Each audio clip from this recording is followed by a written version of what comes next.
think I'm back.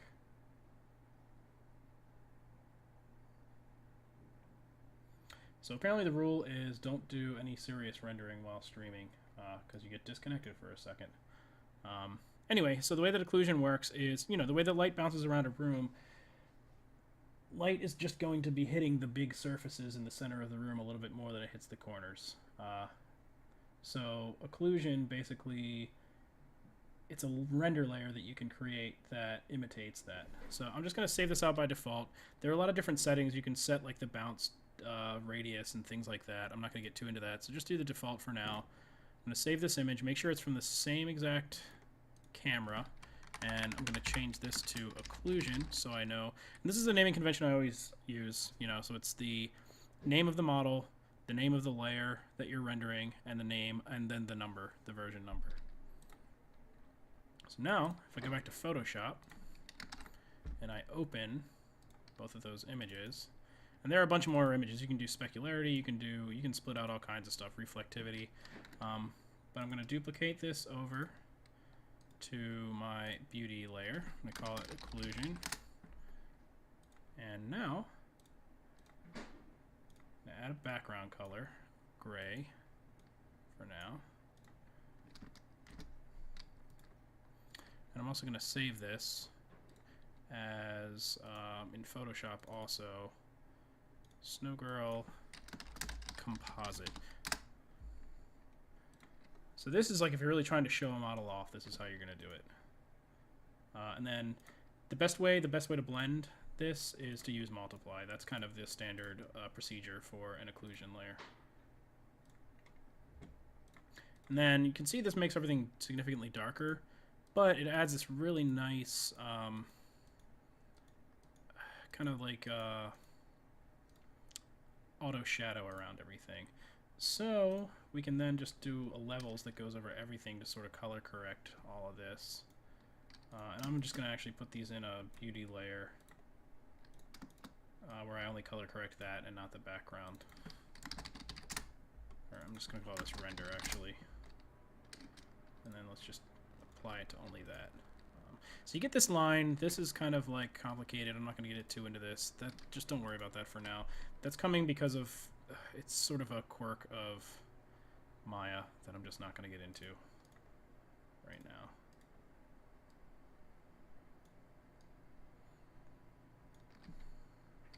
And I think I'm going to actually apply the levels just to the color, not the occlusion.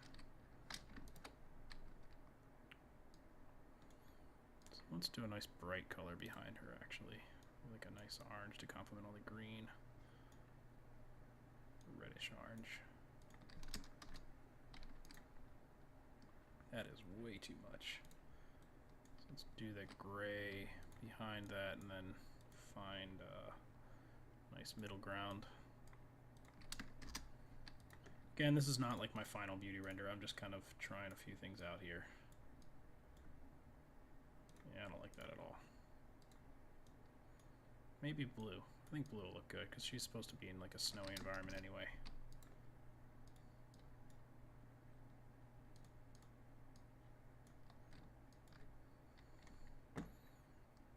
Okay, so this is not perfect yet by any means, but you can see this is already starting to look a little bit nicer. You can pump this up just a little bit more. It's really dark on the ground. Just crunch this in. Yeah. So I could probably maybe bump my key light up a little bit more. It's all coming out pretty dark.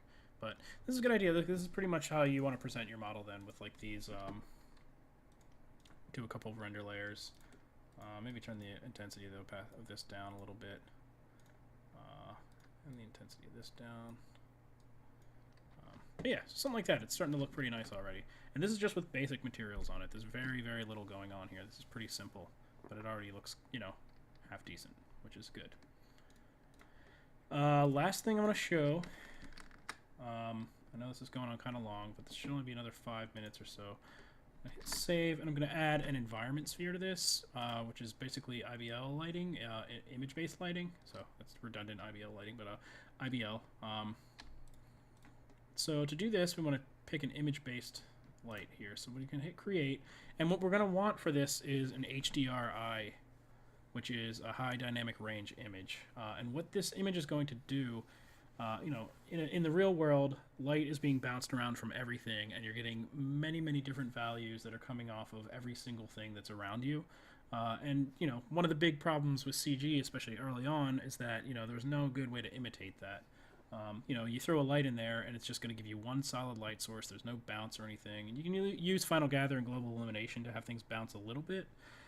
But the problem with those is to really add a bunch of bounces to that, your render times start to go up considerably. So with something like image-based lighting, you have this spherically mapped texture that is casting different types of light from every different direction. So it sort of fakes that whole bounce that we were talking about. So let's just map in. I think I've got like a whole library of HDRs, and I can provide you with some of these. Let me see if I can find them. I thought I had it bookmarked. For my texture library, I think it's in here. Is it? No, it might just be in here. HDRI. Okay, so I'm just gonna grab a random one. This is one that came for free. It's like a sample from, I think, from Marmoset. So you can kind of use anything. Obviously, any of these are going to have different types of light that you're going to cast. But the thing with this is then you need to make sure that you turn indirect diffuse mode to on GI, or else it's not going to do anything. And then the last thing you want to do is select the IBL node and go to render stats and turn off primary visibility. Otherwise, this whole thing is going to show up in the back. And I can go to my perspective. You can get a view of like, okay, I actually want, you know, the brightest elements are going to cast a light on my character. And so I want those on the front of her, kind of. Yeah, I think something like that. So she'll be getting some of this light, and then the bright light will actually be over on the side to kind of complement the fill. So let's go back to camera 1, and let's just see what we get. Sometimes you can get away with just doing nothing but an HDR. Marmoset really optimizes this, and I can show how to use Marmoset maybe next weekend. If you want to try Marmoset, it's only like 120 bucks, and I think you can get a 30-day trial too. So Marmoset's really great for showing off like game-type models. It's just a really quick renderer. You drag your model into it, drag your textures in, and just start like doing really awesome real-time renders. But I'm gonna turn my settings down in the hopes that I don't get cut off when I hit render this time. I am back. Yeah, Andy, I got cut off when I rendered a few times. Hopefully I didn't get cut off for too long. I'm not sure if you're referring to that or the fact that I did not stream last week. Let's see, I'm going to turn my quality down to 0.75. Hopefully I will not get cut off. If I do, hopefully I'll only get cut off for a minute. I'm going to have to put these all together when I back up to YouTube. I'm not sure how that's going to work. It'd be nice if it could do it for me, but I'm going to have to do it myself. Okay, let's just hit render. Let's see what happens. Hopefully I don't go away. We'll see.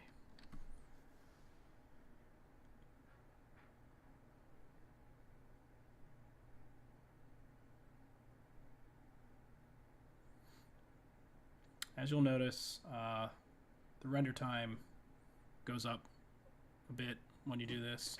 Just